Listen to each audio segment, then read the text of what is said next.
Welcome to Apes and Pants with Shawn Coffey and Chris Brennan. Embrace the ape. All right, so welcome to Season 2, Episode 1, Apes in Pants. The apes are back in town. Ooh. No? No, bad. Too much? Bachman-Turner Overdrive. Too much BTO. No, that was Thin Lizzy. The boys are back in town. Oh, it's all bad. Yeah. Oh, don't. Bacon, carrots, biscuits? Or is that taking care of business? Do not. One of the most screwed up lyrical songs ever. An actual interpretation. Somebody thought they were saying bacon, carrots, biscuits. That's pretty good. Yeah. That's pretty good. It's pretty awful. I've been that drunk before in my life. Yeah. But Season 2, Episode 1. All right, so welcome back to Apes and Pants. We are going with a new format now. We are going with Apes and Pants actually being Apes and Pants. Less stuffy. Less stuffy. A little more raw, a little more unfiltered. We're willing to say fuck. What was it that we had come up with? That we kind of needed to have the outlet where we walked that line of being, we're trying to be better, just trying to be better, but we still say the word fuck sometimes. Well, yeah, I think it's that idea that as parents, as mentors, as educators, as leaders, we strive to model high standards, high ideals. And that's important. That's incredibly important. It's also important to acknowledge that we are all fucking apes in pants. We are just animals. And that you and I are 2% removed from our chimp cousins. And sometimes the whole idea of this apes in pants thing is to acknowledge that. It's to embrace the ape, right? It's to accept that part of ourselves and understand that as much as we aspire... Embrace the ape is going to be a t-shirt. Absolutely. But as much as we aspire to these high ideals of intellectual discourse, of modeling this very noble ethical behavior, those are all ideals and aspirations. If we pretend that at the end of the day there aren't moments that we're just fucking throwing shit at the wall, we're selling ourselves short. Yep. Agreed. I think we started out the right way with season 1, if you will, of talking about those lofty ideals, those ethos points. Yeah, and I think you lesson planned it to the point that we were going through the script, read points to sign, kind of, it was very, sorry, Richard Daley joke for those of you in Chicago. But it was the right thing to do at that time. But I think this is also the right thing to do now. Yeah. Where we've kind of got the two back to back. And that's not to say that we can't switch gears and go on a 30-minute diatribe of those ideals and kind of being lofty again and almost being hoity-toity. But we can also back it right back down and...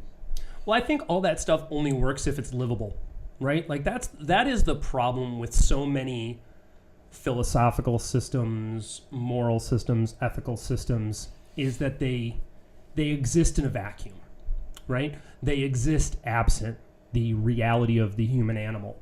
And where people fail to live up to them, they feel like they have failed as people.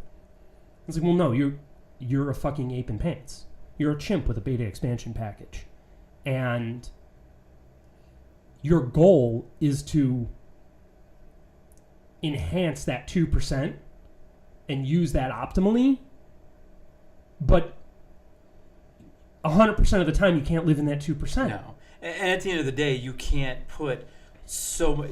You're just not going to live there. You're not going to be You're a optimal You're a at all messy times. bag of guts and black stuff. You're squishy and spongy and fucked up, right? I had a high school teacher who would remind us all the time, keeping in mind that I went to an all-guys Catholic high school, and this dude had been a brother. He reminded us all the time that if somebody said that they were fine, that meant fucked up, insecure, neurotic, and emotional. And that's it. We all are. Did he steal that from Aerosmith? He absolutely did. Pump, 1989? He absolutely did. 1990, maybe? I in the moment, I It's was great, like, though. that's a great pull, Chet. Nicely done. Yeah. Dude also ran a funeral home. He was a lot of fun. A lot of fine. He was an interesting dude. He was one of my favorite teachers. He was my dean at several different points. He had been the dean of discipline. He was my academic advisor at one point, and he was my religion teacher senior year. And he was one of the coolest, most screwed up teachers I've ever had in my life. When he got mad at us, he would start teaching the class in German. He would just continue like he was done. And you guys are being assholes. You're not paying attention. Fuck it. If you're not going to listen to me, you're not going to be able to listen to me. The German dungeon porn card from Cards Against Humanity comes keeps up coming again, back again, and again. I couldn't play that card at all. Yeah. And yet I had it for every single play. Yeah. I had that teacher, Wayne. We'll go with the first name. If you're paying attention, you know who he is. I would also say that he was brilliant and fucked up all at the same time. Well, yeah, because everybody who's brilliant is fucked up. Yeah. He had this little walk, and he'd get all, and I had him for Western Civ freshman year, and I was in way over my head, at least I thought, and at the end of the day,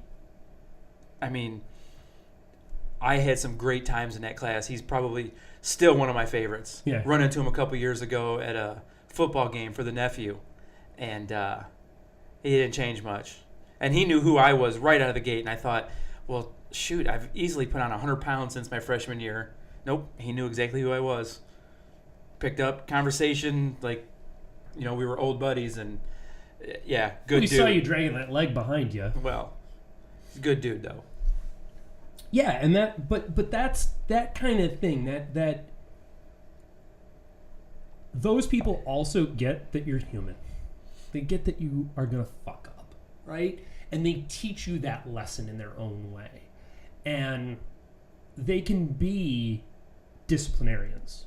They can be, I don't want to use the word authoritarian. They can be very structured in what their expectations are, what their standards are, but they can also totally get that you're human. The same dude, when I showed up to turn in my final exam, very bleary-eyed, just kind of went, "Would you have a good time?" "Yes, sir." "Okay. Cool. Thanks for showing up." Well, there's no other question to ask at that point. You're in front of me, so you were safe. Right, you're here. Safe-ish. And you have your paper. Yep. I'm done. I have nothing more to say. Yep. You've met the objectives. Yep. At the time, I was a senior getting ready to graduate. I had an A's class. There was no... I like that where you said you backed off using the word authoritarian. And it immediately made me think of, if you really go back to it, and maybe just because it's a complete time stamp or a time standard, most of the people that you spent time with were teachers. Yeah, sure. It's kind of like a default setting. Had a teacher sophomore year pre-algebra, something like that. I was horrible in math. Rock was his first name. I had a shirt, and it said at the very bottom of it in red letters, "Who farted?" And the picture was pretty much a pencil drawing just put on a t-shirt. Showed the dog belly up, cat laying down over the edge of the couch dead, the plants were dead, the fish were dead. And I thought I was being funny. Hey, yeah, you're literally being sophomoric. Yeah. Wear the shirt. Rock looks down and he goes, oh. He goes, that's great. Love it. Continued to teach. Yep. So I had a little bit of that moment where, okay. Fast forward senior year. Boy, it sounds like I went to a real fucked up high school with all the first names of these teachers. Senior year, what was the name of the class? Modern Lit with Merlin. And I could go on a diet. Merlin, love him. I didn't at the time. It took me almost 15 years later where I kind of had that. I'm bringing him in closer, Merlin. You're gonna do what? He was something, and I would agree that I would probably say that there were people right now that I went to school with that would agree, like, this guy. I mean, wear the shirt. Who farted again? And think, well, I just threw it on. I sit in the front row, middle desk, right in front of his podium, and he looks me dead in the eye and he says, "Mr. Coffey, can you please exit my classroom?" I'm looking all around it. I look back at my friend Sally. I'm like, what? And he, "Mr. Coffey, I asked you nicely. Please leave my classroom." I'm like, I haven't even opened my mouth yet. Sally says, "Just go out before you do." Mm-hmm. I go out.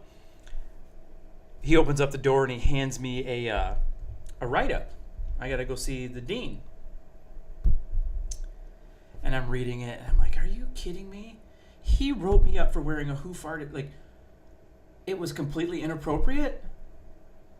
So I go down to the dean, and I'm waiting. Now, 2 years later, the dean of students is now Rock. And he sits me down in his, he sits behind his desk, pulls out the write-up. He reads it, starts laughing, and he's chuckling. And he is laughing. Reads it out loud to me, and in the middle of reading it out loud, he crumples it up and says, "Don't ever wear the shirt again. It's still my favorite." Balled up the write-up. I got to go on my way. No suspension, no detention, nothing.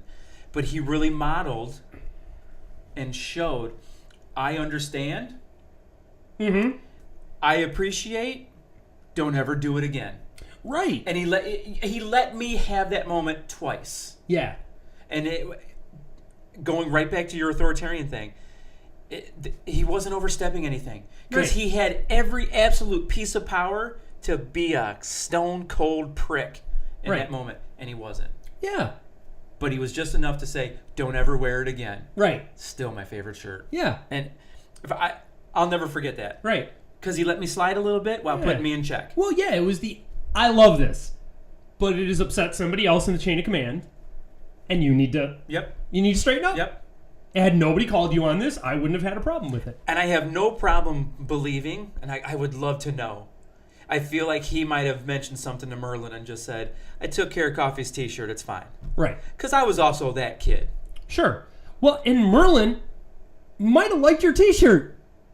No. Like, that's the other thing. Somewhere deep inside, Merlin might have liked your t-shirt, but deep down felt inside, like... Where places he doesn't like to talk about at parties. Right. But, yeah. Where he felt like, no, this is not the tone that I'm going to set in my classroom and accept. And that's another great example, too, that's what he set. Right. Almost both ends of the spectrum all at once. Right. Because when I went back to class, I didn't miss a beat. He didn't treat me any differently. Right. So because it had been addressed. Yeah, it was done. Well, and it wasn't personal. It was about the action. It was about the thing that was not right, inappropriate, whatever the term is that you want to apply to it. His issue was with the behavior. Once the behavior stopped, once the behavior changed, then it didn't mark you for life. No. It was a thing that you did, and you screwed up, and in his eyes, you screwed up. In his estimation, you were out of bounds. You were back in bounds. No harm, no foul. He had a great... he and I had another great...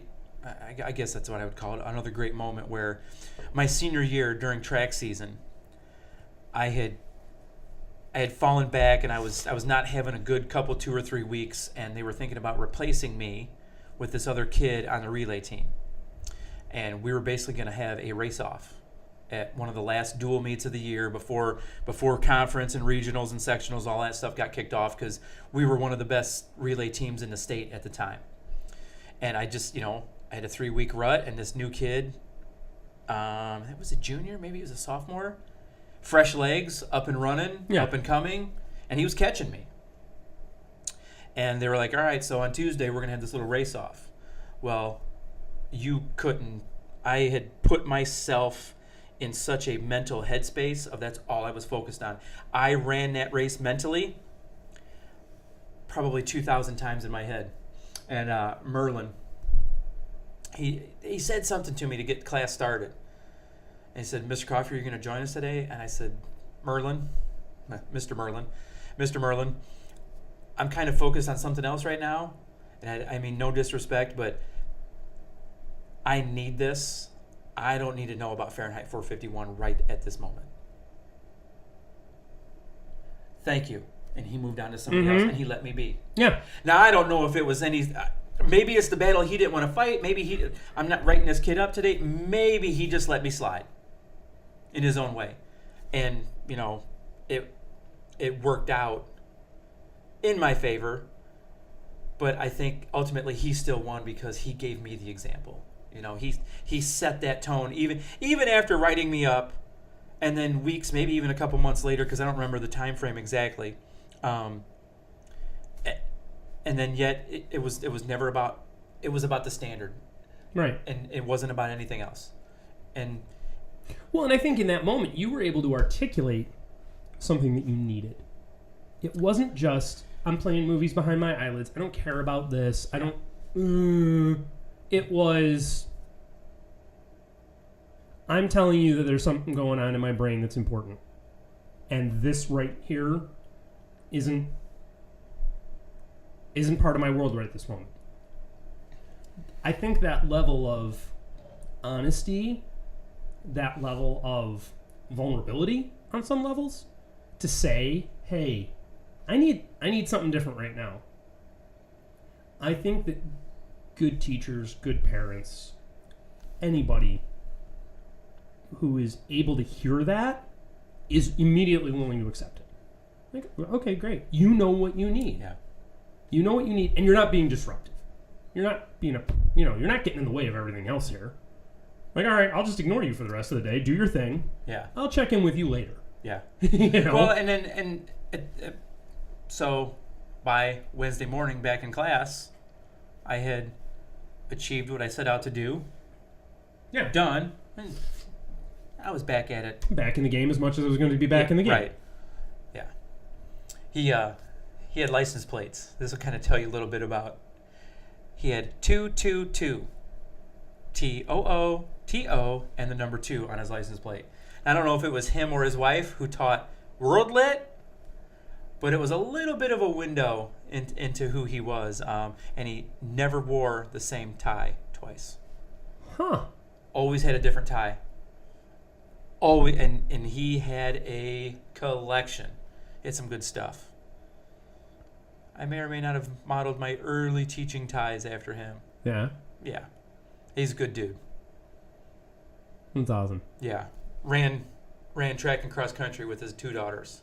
One was a year older than me and one was a year younger than me. Good chicks. Good people. Nice. Good spot? Yeah. I don't know. 20 minutes? Yeah, sure. We're just taking a break, or For the we edit? I don't know. Yeah. So we'll How long are we going to keep this going? 20 minutes? 40 minutes? What do you want to do?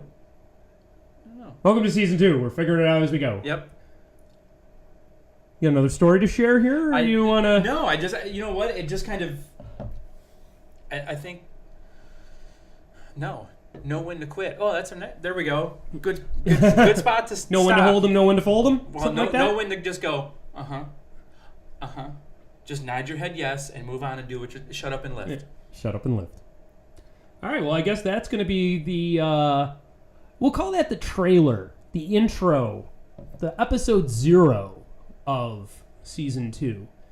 A new, not so stuffy, except for my sinuses, Apes and Pants, where we just kind of break down being fucking real and being human and the sloppy messiness of that and how to figure it out.